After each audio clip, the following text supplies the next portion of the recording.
Hey everybody, welcome back to my wellness journey. I do apologize again for being gone for a couple of weeks, not getting any videos out. I finally got one up last week, but those of you guys who waited around, were patient, I do really appreciate it.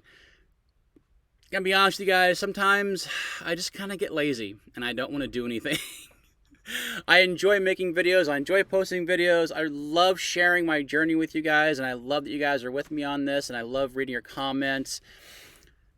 But making videos is work, and I have a full-time job, and on my days off, sometimes I don't want to film. I just want to relax, not do anything. So, but I'm definitely be making changes with that. I'm getting better with scheduling my time and hopefully be getting out videos on a regular basis. My goal is 2 videos a week, maybe more. But sometimes there may only be 1 video. That's how it is. So, but I'm doing my best. So thank you again for bearing with me. And if you have not subscribed yet, please hit that subscribe button, like my videos, comment. All these really help me out in the algorithms and help me grow my channel so I can continue making more videos sharing my journey with you guys.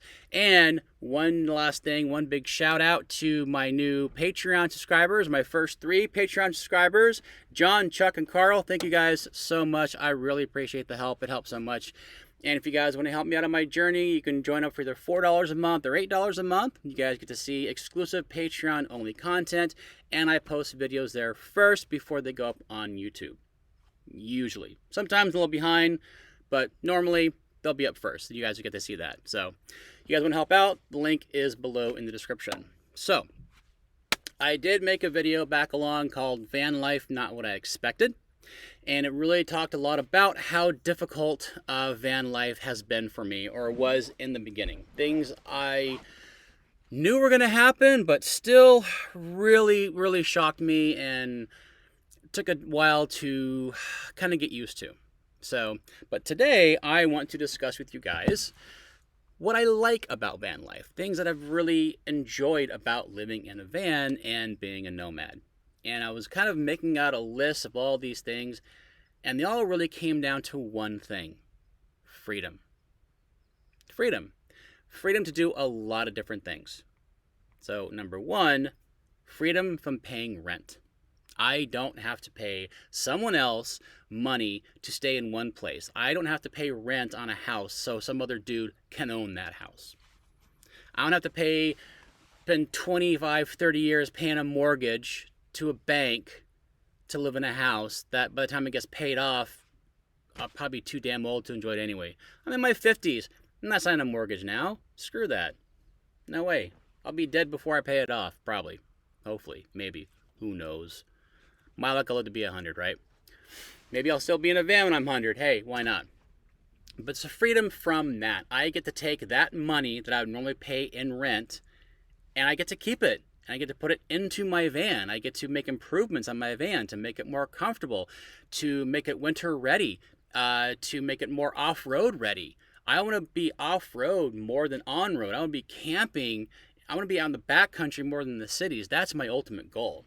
And I want to take you guys with me. I want to show you guys what I'm up to. I want you guys to go on this journey with me and see what happens to me, see how I change, see how I grow, how I evolve. This is going to make a change. This is going to change me. It already is changing me. I feel myself changing, living this lifestyle, and I'm getting more accustomed to it. 2, noisy neighbors. We've all had them. Many of you may still have really noisy or just shitty asshole neighbors.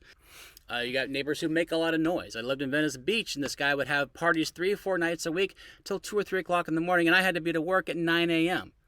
Yeah, it fucking sucked. And he never invited me over, not once. Just saying, an invite would have been nice. But what do I do here in my van? If I have noisy neighbors, if I have asshole neighbors, I have people making me feel uncomfortable or threatening me, what do? I get in my van, I leave. I drive somewhere else. 3, being stuck in one place. Yeah, I get it. There's a certain amount of security in knowing that when you drive to one singular place, that is your home, and it's never going to change, and it's always going to be there. No one's going to give you a ticket. No one's going to knock on your window and say you can't have your home here. Yeah, I get it. That's I get the appeal of that, and I spent my entire life up until November of 2023 or 2022. I spent my whole life living in those situations, so I get it. I commuted long distance for jobs, same place, every day. I knew exactly where I was going. It was on autopilot. Got boring for me after a while. I like the fact that I'm going to be in a different place. I woke up on the street this morning. I drove down to the wetlands to make coffee, and now I'm on the beach. I just had lunch, and I'm making videos on the beach. And my home is here. I like that. That, to me, that's freedom. That's happiness. That's joy. 4, take my home anywhere. Kind of relates to the first one, but still, doesn't have to be a bad situation. It just can be any situation where I feel like moving. Like I just said, I woke up on the street, went to the wetlands, had coffee, now I'm on the beach. After this, I might go for a hike. I might go back to the wetlands and just relax. I might go to a campground and make a little fire and chill in front of a fire and maybe watch some TV, or I don't know. I don't have to plan anything out, which is the best thing too. I can just sit here and decide for myself where I want to take my home, and everything I have is with me. We leave things behind all the time. I would travel, go to a motel, leave something behind. How many times have you left something behind at a motel? I've lost phone chargers, sunglasses, bathing suits, underwear. Don't ask me how I lost that, but I lost underwear in a motel room. Well, I left it behind. I didn't know. Or even worse, you're going somewhere and you forget to pack it. At one point in time, I had 4 phone chargers. 4 chargers for my phone because I would travel somewhere and forget to pack my charger and have to buy a new one. But I'm not worried about leaving anything behind. If I'm going to go to the beach, I got everything here. I'm going to go for a hike, I got everything here. I'm going to go somewhere and visit some friends or family, I've got everything with me. I'm not leaving anything behind. I'm not losing anything. Okay, I've lost stuff, but that's a totally different situation. Believe it or not, you'd not believe how easy it is to lose stuff in a van. I put things somewhere and go, this is the best place to keep this, I'll never lose it, and then I forget where I put it, and I can't find it. There are probably about 5 or 6 things right now that I wish I knew where they were, and I don't.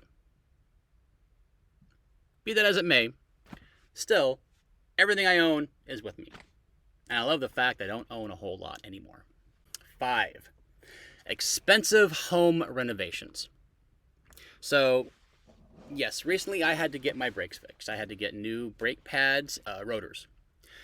Cost about $650. And that's expensive for a van. It can be expensive for a house. But think about it. Like, what if your water heater breaks in your house? What are those costs to fix? Yes, there can be serious problems happening with the van, and that will cost a lot of money to fix, but they're not that common. And you do basic maintenance on your vehicle, it'll last you a long time. And building out the inside of my van costs less than $800. If I don't renovate the entire thing, I could probably spend $2,000. I'll bet you I could renovate this van exactly how I want it. Cedar lining, a bed that moves up, that converts to a couch, electrical in here for a refrigerator and a rooftop, a roof vent, everything on top for $2,000. I could change my entire home, rebuild my entire home for less than $2,000. Now, how many of you can renovate your entire house for less than $2,000? Not fix this, not fix that, not a new countertop. I'm talking renovate your house. 2-bedroom, 1-bathroom house, kitchen, living room. Renovate everything, every square foot for less than $2,000. I dare you. You can't do it. I can renovate the entire thing for less than $2,000. Exactly the way I want it. And 6, my favorite one, power outages. Yeah, power out. Power goes out, you're screwed. What are you going to do? Power's out in your house. You can't do anything. You might have a little generator. You might have candles. You could do this or do that, to keep yourself safe. Maybe plug if it's middle of winter, you plug your electric blanket into a generator if you got that. But how many people have a generator? How many people have portable power? Power goes out, you're screwed. If I'm parked in the street somewhere and the power goes out in the neighborhood, guess what? I've got power. I've got this guy right here. As long as this is charged up, which it always is, I've got power. If it's really cold at night, freezing cold, and I gotta get some heat on, power's out in the neighborhood, turn my van on, turn the heater on. A power outage in the neighborhood affects me in no way whatsoever.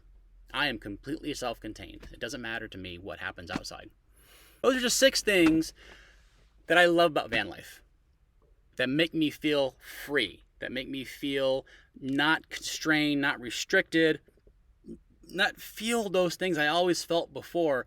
When I was paying rent, I was living paycheck to paycheck, and it sucked and never got ahead. Well, now I'm not paying rent anymore. Now I gotta pay gas, drive back and forth. That's fine. I got a monthly payment on my car, but I had a monthly payment on my car before when I lived in a house.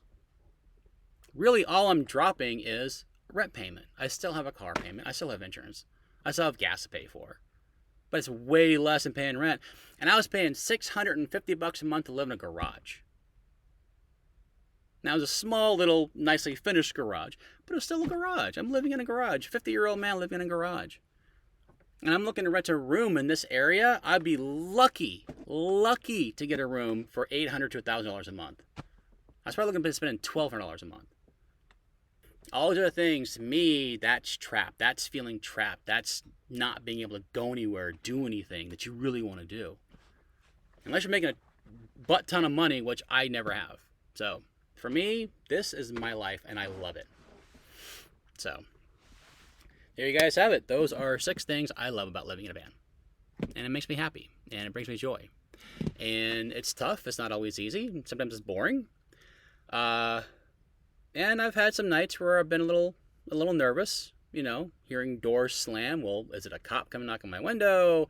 What's that noise? Is someone going to knock on my door? Always make sure my doors are locked. It's a process, but I'm getting used to it. I'm definitely getting used to it. I don't feel the loneliness I did anymore, but mainly that's because I live in an area where I know people. I lived here for 7 years, so I have friends here. I have a static job I go to 4 to 5 days a week, so I see people every day. I'm with people. I'm not totally isolated like I was before. So this is really kind of nice. I've been enjoying it. I can't wait to get back on the road again. I can't wait to start traveling and going different places. Hopefully very soon I'll be having days off where I can afford to just kind of go somewhere and maybe do some overnight camping somewhere in BLM land, do some hikes, maybe some tent camping somewhere, and I'm going to bring you guys along with me. So thanks again for staying with me. You guys are awesome. Be well.